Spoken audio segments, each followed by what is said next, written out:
आज Microsoft word में हम पैराग्राफ की सेटिंग को देखेंगे। पैराग्राफ ग्रुप जो है वो हमें होम रिबन के अंदर यहाँ पे मिलता है, जो कि हमें अपने पैराग्राफ की सेटिंग्स को भी दिखाता है। अभी हमने माइक्रोसॉफ्ट वर्ड में एक नया डॉक्यूमेंट खोला हुआ है। अभी इसके अंदर हमने कोई टेक्स्ट ऐड नहीं की, इसके अंदर हम कुछ टेक्स्ट ऐड करते हैं, फिर आपको पैराग्राफ की सेटिंग करके दिखाते हैं। अभी इस डॉक्यूमेंट के अंदर हमने कुछ टेक्स्ट जो है वो ऐड कर लिया है। इसके पैराग्राफ्स की जो सेटिंग है इस वक्त वो हमारी उस डिफ़ॉल्ट सेटिंग वर्ड के अंदर हमारे मौजूद हैं। वो सेटिंग्स इसके ऊपर अप्लाई हो चुकी हैं, जिसमें कि इसकी लाइन स्पेसिंग, टेक्स्ट की अलाइनमेंट, पैराग्राफ स्पेसिंग और बाकी चीज़ें जो हैं इसके ऊपर वो डिफ़ॉल्ट हमारी सेटिंग्स जो हैं वो अप्लाई हुई हैं। अब इनको जैसे कि ये देखें, हमारे पैराग्राफ की जो राइटिंग है इस वक्त वो लेफ़्ट अलाइन है, ये लेफ़्ट अलाइन है। और बाकी की चीज़ें देखने के लिए यहाँ से हम अपना पैराग्राफ सेटिंग का डायलॉग बॉक्स खोलेंगे। इसमें भी हमें लेफ़्ट की अलाइनमेंट जो है वो दिखा रहा है टेक्स्ट की। और इंडेंट, हमारे जो इंडेंट ये वो स्पेसिंग है जो हम यहाँ से टेक्स्ट को आगे शिफ्ट करने के लिए जब इंडेंट बढ़ाते हैं, जैसे ये मिसाल के तौर पे इसका इंडेंट हम बढ़ा के 0.5 में कर देता हूँ इसको। तो ये देखिए यहाँ एक प्रीव्यू विंडो है नीचे, इसमें हमें ये दिखा रहा है कि हमारे इस पैराग्राफ की टेक्स्ट जो है ये 0.5 इंच जो है वो इसकी स्पेसिंग लेफ़्ट से इसकी स्पेसिंग बढ़ गई है। इसको मैं अप्लाई करके दिखाता हूँ आपको। अब ये देखिए हमारा ये पैराग्राफ जो है, ये पैराग्राफ जो लेफ़्ट अलाइनमेंट है उससे 0.5 इंच आगे अंदर की तरफ जो है ये शिफ्ट हो गया है।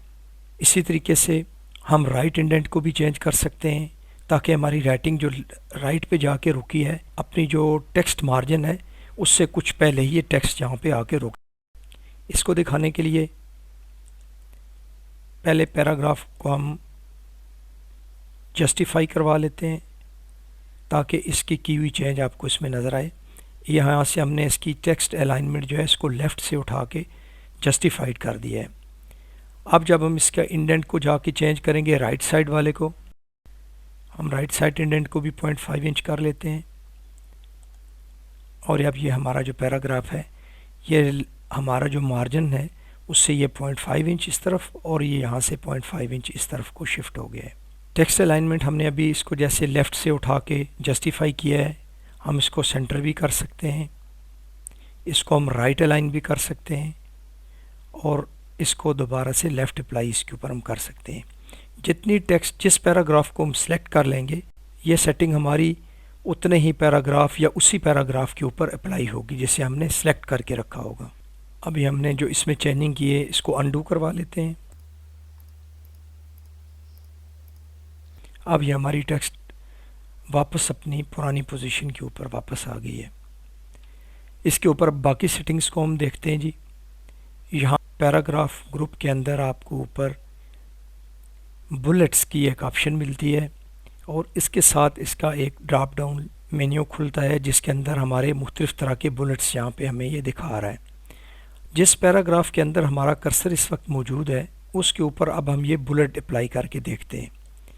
ये बुलेट मैंने अप्लाई किया तो इसके शुरू में ये बुलेट आ गया।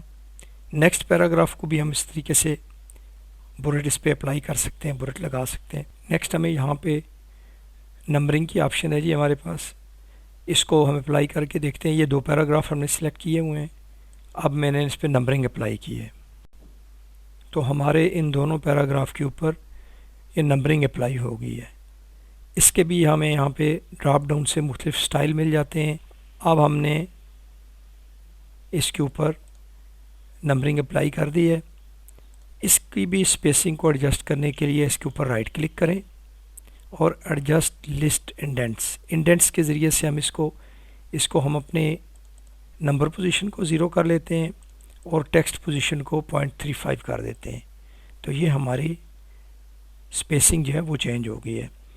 अब इसमें यह है कि बाज़ औक़ात हमने नंबरिंग के आगे टेक्स्ट की जो इंडेंट है उसको तो स्पेस देनी होती है, लेकिन पैराग्राफ की बाकी टेक्स्ट को हम अलाइन करके रखना चाहते हैं। तो उसके लिए इसे दोबारा से सिलेक्ट करें, राइट क्लिक करें, राइट क्लिक मेन्यू में जाके एडजस्ट लिस्ट इंडेंट के अंदर जाएं और हमारे यहाँ पे टेक्स्ट इंडेंट को हम यहाँ से 0 कर देते हैं।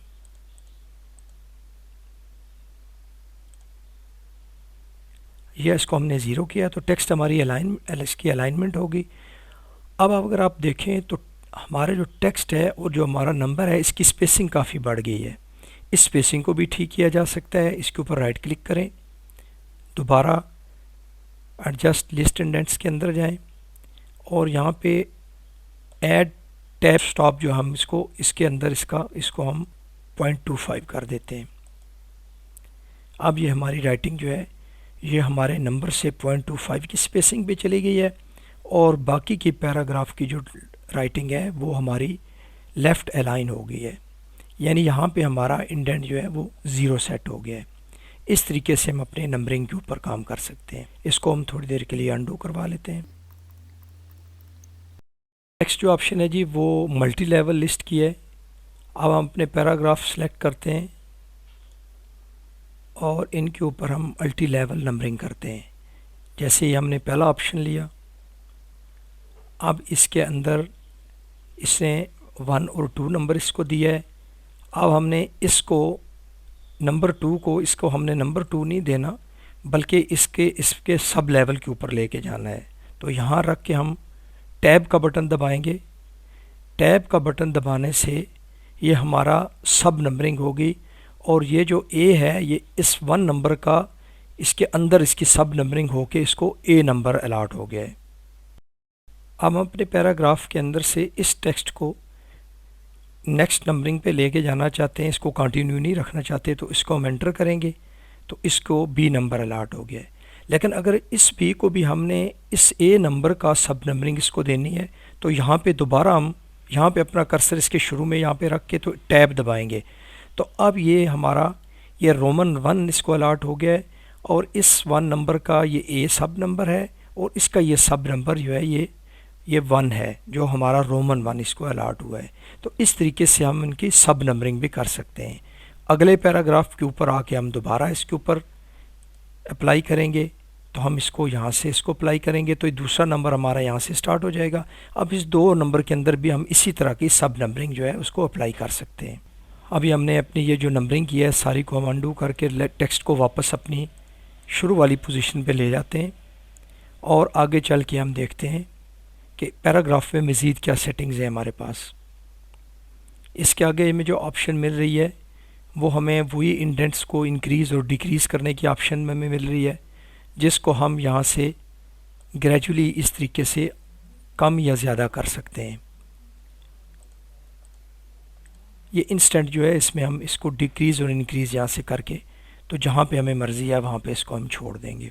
नेक्स्ट इसमें सॉर्टिंग की ऑप्शन है।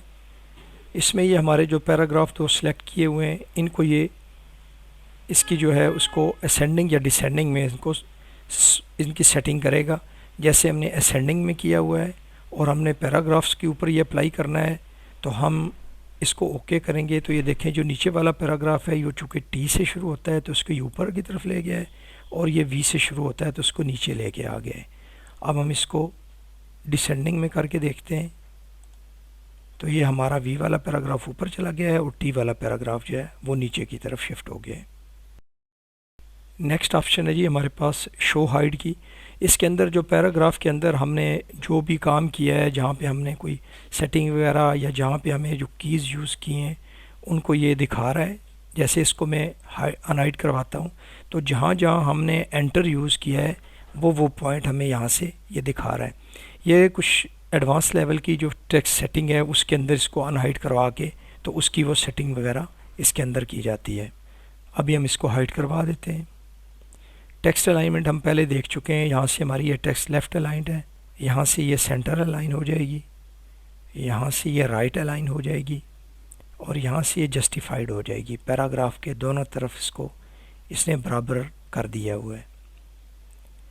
आगे चल के हम देख रहे हैं जी हमारी जो लाइन स्पेसिंग है, इस वक्त हमारे इस पैराग्राफ के ऊपर जो लाइन स्पेसिंग अप्लाई हुई है, जैसे हमने यहाँ से डायलॉग बॉक्स खोल के देखा था, लाइन स्पेसिंग इस वक्त हमारी 1.08 पॉइंट के ऊपर सेट है और पैराग्राफ स्पेसिंग जो है हमारे हर पैराग्राफ के बाद उसने 8 पॉइंट का गैप जो है इसको दिया हुआ है। अब हम जब अपने इन 2 पैराग्राफ को सिलेक्ट किया हुआ है तो हम इनकी जो पैराग्राफ के दरमियान में ये जो गैप है 8 पॉइंट का है, इसको हम 0 कर लेते हैं। अब ये हमारा जो दो पैराग्राफ है इनके अंदर ये जो स्पेस है, अब ये देखें अब वो ख़त्म हो गई है और ये नॉर्मल स्पेसिंग के ऊपर चला गया है जो कि हमारी लाइन स्पेसिंग ही है। यहाँ से इसकी हम लाइन स्पेसिंग को भी कम कर लेते हैं, इसको सिंगल कर देते हैं, तो इस पैराग्राफ की हमारी लाइन स्पेसिंग भी कम हो के हमें मिल गई है। इसको दोबारा हम बढ़ा के देखते हैं, इसको 1.5 लाइन कर देते हैं, तो ये लाइन स्पेसिंग हमारी यहाँ से इंक्रीज़ हो गई है। अब हम यहाँ से पैराग्राफ स्पेसिंग आपको बढ़ा के दिखाते हैं। इस पैराग्राफ के एंड के ऊपर में हमारा कर्सर मौजूद है। पैराग्राफ स्पेसिंग जो है आफ्टर के लिए हमने 12 की है, क्योंकि यहाँ से हमने एंटर करके नया पैराग्राफ शुरू किया था, तो ये इसके आफ्टर की जो स्पेसिंग है उसके अंदर इसने 12 पॉइंट्स का गैप डाल दिया है। इस तरीके से हम अपने पैराग्राफ और लाइन की जो स्पेसिंग है इसको हम कम या ज़्यादा कर सकते हैं। इसको अभी हम अंडू कर देते हैं और वापस अपनी राइटिंग को अपनी पुरानी सेटिंग के ऊपर ले जाते हैं। इससे आगे जो हमें जो ऑप्शन मिलती है जी वो शेडिंग के लिए है। हमने अपने जिस पैराग्राफ को जिस तरह की शेडिंग अप्लाई करनी हो वो हम कर सकते हैं। इस वक्त इस पे ये नो कलर सेलेक्ट है, हम इसके ऊपर कोई शेडिंग अप्लाई करना चाहें तो हम यहाँ से इसके ऊपर अप्लाई कर सकते हैं। इसके अलावा हम ये शेडिंग इकट्ठे कई पैराग्राफ के ऊपर भी अप्लाई कर सकते हैं, जैसे हमने इन 3 को सिलेक्ट कर लिया है और यहाँ से हमने इनके ऊपर ये शेडिंग अप्लाई कर दी है। अभी के लिए इसके ऊपर नो शेडिंग अप्लाई है। अगर हम अपने पैराग्राफ के ऊपर बॉर्डर अप्लाई करना चाहते हो तो हम यहाँ से अप्लाई कर। इसके अलावा यहाँ नीचे आगे बॉर्डर एंड शेडिंग में मज़ीद हमें यहाँ से ऑप्शन मिल जाती हैं। ये एक डायलॉग बॉक्स खुल जाता है, इसके हम स्टाइल को, इसकी थिकनेस को हम यहाँ से अकॉर्डिंगली चेंज करके इसको अप्लाई कर सकते हैं।